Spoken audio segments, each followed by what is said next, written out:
yang kebetulan tinggal di luar negeri, di kota Berlin di Jerman, kebetulan sedang ada di sini. Nah, adik saya ini bernama Muhammad Hussein, silahkan, dan juga istrinya Afifah Shihab. Ini tamu kita dari Jerman, dari Berlin.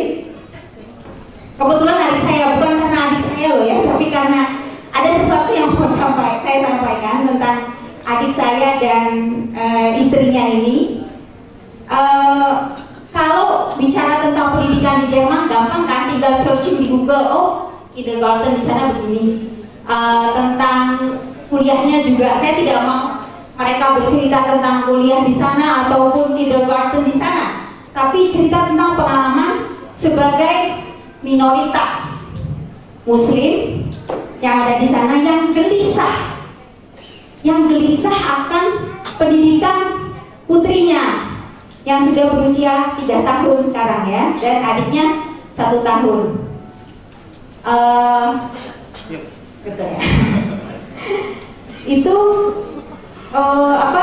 kegelisahan itu ya, sebagai minoritas Muslim di sana ada kegelisahan. Nah, kalau saya ceritakan nanti berarti ini jadi pajangan aja ya. Bisa mulai bercerita dari Afifah dulu. Oh, saya dulu ya. Kami persilakan Hussein, Muhammad Hussein ya. Assalamualaikum warahmatullahi wabarakatuh. Yang pertama-tama kami ucapkan terima kasih kepada saudara saya dan kepada semuanya juga. Satu kehormatan bagi kami. Sebenarnya ya kita ini hanya orang tua biasa saja yang mungkin pengalaman orang tuanya saja baru 4,5 tahun. Mungkin ada banyak orang tua yang jauh lebih baik dari kami. Tapi ya kebetulan sebenarnya sih awalnya gara-gara curhat sama Miss Rega, membutuhkan bantuan, masukan, maaf ketembak. Sekarang sudah kesini. Ya, mungkin saya coba cerita sedikit. Kami tinggal di Jerman, di Berlin. Seperti yang Ibu Rega tadi bilang, di sana kami adalah minoritas Muslim Indonesia. Indonesia juga banyak dan Muslim Indonesia juga tentunya lebih sedikit. Tapi alhamdulillah kami tinggal di Berlin, di ibu kota, di mana Berlin ini termasuk salah satu-satunya atau sekarang sudah ada 2 kota yang memiliki masjid. Masjid Indonesia gitu tepatnya. Masjid Indonesia. Nah, salah satu dari kegiatan Masjid Indonesia itu adalah TPA, Taman Pendidikan Al-Quran, di mana akhirnya kita pun tertarik ingin membawa anak kita ke TK tersebut. Begitu kita masuk sana, kami melihat kondisi yang ada. Ternyata pengajarnya pun adalah mahasiswa hanya sedikit, mereka kekurangan pengajar, dan target mereka lebih kepada anak-anak yang sudah mulai bisa diajak membaca, yaitu umur 5 tahun ke atas. Ketika kami membawa anak kami yang masih balita, tentunya dia hanya berlari-lari. Di sana tersedia alat tulis, pensil warna dan buku kosong. Tapi ternyata itu pun hanya bertahan kurang dari 5 menit. Setelah itu anak-anak ingin lari-lari terus, kocar-kacir di mana-mana. Awalnya saya membawa anak saya sampai di pertemuan ketiga, istri saya pun ikut hadir, dan ternyata istri saya tidak sesabar saya. Dia langsung gatal, dia melihat apa yang terjadi. Anak saya lari-larian, kayaknya saya harus melakukan sesuatu. Nah, mungkin apa yang akan dilakukan coba kita dengarkan sendiri. Ya, sebenarnya bukan saya aja yang gatal. Jadi di situ ada ibu-ibu beberapa yang punya anak balita umur 3-4, dan ya mereka kegiatannya kurang begitu jelas gitu, menggambar, tapi habis itu ya main lari-lari lah di masjid gitu. Akhirnya jadi saya berpikir sama ibu yang lain, kita diskusi bagaimana kita mengajarkan sedikit-sedikit, misalnya ya bernyanyi yang Islami, karena tentunya di Jerman itu kan hal seperti itu sangat langka sekali. Ya akhirnya kita mulai mencari lagu-lagu Islami dari YouTube, dari internet. Akhirnya lama-lama saya jadi begitu tertarik dengan Islamic homeschooling yang bisa kita temukan di internet ya, itu banyak. Dan dengan memanfaatkan printer dan kertas warna, ya saya ngeprint itu apa huruf hijaiyah dengan besar-besar gitu.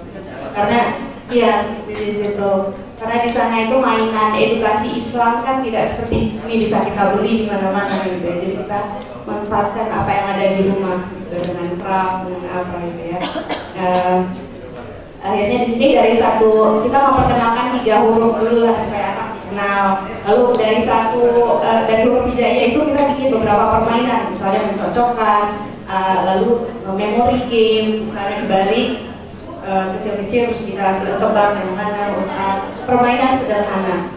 Akhirnya berlanjut medianya juga akhirnya pakai flanel warna-warni, memperkenalkan ciptaan Allah.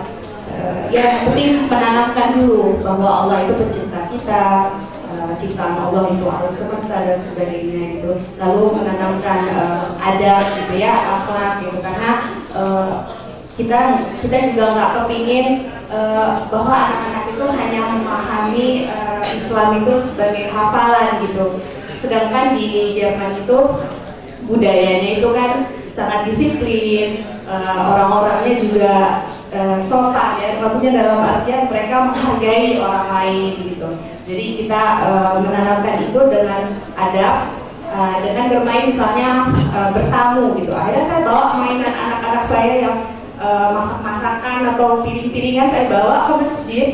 Terus kita main tamu-tamuan yuk, pakai baca apa, assalamualaikum misalnya seperti itu. Terus misalnya baca alhamdulillah ya, seperti itu aja sih yang sederhana. Mungkin sebagian bisa saya sampaikan. Ya, setelah kita mulai, mungkin setelah istri saya memulai dengan membuat konsep dan materi, dia memulainya dengan mencoba pertamanya menggunting-gunting dan menempel-nempel.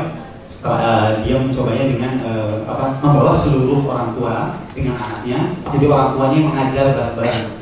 Ternyata metode itu kurang efektif sehingga anak-anak jadi kurang terkonsentrasi. Akhirnya istri saya melihat secara tidak sengaja saya pernah membacakan buku kepada anak-anak yang lain dan anak-anak lain tertarik. Akhirnya istri saya memanfaatkan keadaan itu di pertemuan berikutnya, menginginkan dia suami saya saja yang ngajar, nanti orang tuanya mendampingi semua. Nah akhirnya mulai saya mencoba berpikir apa yang sebenarnya yang bisa kita lakukan buat anak-anak nih, supaya mereka bisa bertahan minimal 15 menit untuk tetap konsentrasi.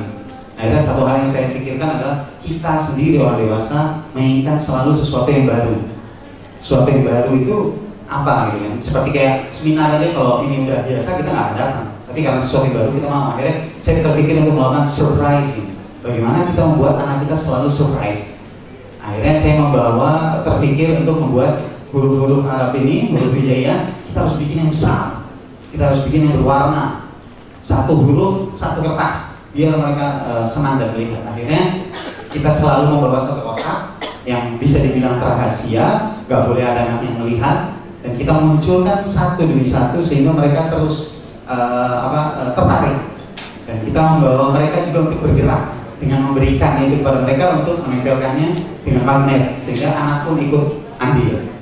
Itu yang kita bawa. Selain itu juga kita mencoba dengan nyanyian dan lain-lain. Secara tidak langsung ya kita melakukannya. Istri saya yang menyiapkan materinya, saya yang mencoba mempraktekannya. Untuk menyiapkan membutuhkan ketekunan dan kerja keras, sedangkan yang mempraktekannya membutuhkan keyakinan. Kita harus yakin, percaya bahwa apa yang kita sampaikan ini sangat menarik. Kalau kitanya aja nggak ngerasa yang menarik, anak-anak kita nggak akan menarik, nggak akan ngerasa ini berfungsi. Tapi kalau kita sendiri ngerasa yakin, maka anak-anak pun akan tertarik juga. Dan selain keyakinan, kita juga harus bisa seperti yang bisa kita bilang, rada-rada berhumor. Kalau nggak dapat, ya salah satu. Jadi kalau adik saya sebaliknya Pak Mun, kayaknya diambil sama dia semua itu humornya. Saya nggak kebagian. Ya, mungkin itu aja yang bisa kita sampaikan. Oh iya, saya mau bertanya. Tadi Hussein kan dari basicnya matematika teknik ya. Saya sempat heran gitu, kok bisa mengajar tanpa ilmu kependidikan? Bisa jawab nggak? Jawab. Pertanyaannya susah benar nih. Pertanyaan asli dari guru berarti. Sebenarnya kalau itu ada di kepala saya semenjak saya masih kecil, saya selalu ingin menjadi guru. Itu yang ada di kepala saya memang. Sehingga ketika saya masuk ke SMA ataupun ketika kuliah, saya tertarik untuk mengajar. Nah, ketika saya masuk di Berlin, maksudnya di sana ada organisasi PBI, saya itu di sana sangat berusaha untuk membuat satu kegiatan. Kita harus bikin kegiatan ajar mengajar, karena teman-teman yang baru datang bahasa Jermannya masih kurang, mereka perlu pengenalan tentang bagaimana metode belajar di sini, bukan hanya apa yang akan mereka terima, tapi bagaimana mereka ini guru-guru ini.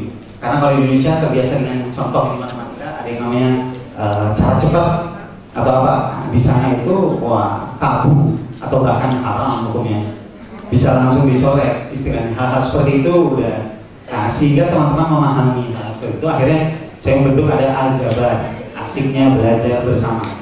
Itu ya, dari situ baru akhirnya saya agak sering mengajar, dan ya karena mungkin saya menyukainya. Berarti sebetulnya bakat terpendamnya mengajar ya. Oke, baik, terima kasih banyak kepada Hussein dan Afifah, beri aplaus. Semoga putri-putrinya dan juga putri-putri teman-temannya di sana bisa mendapatkan pendidikan agama yang layaknya.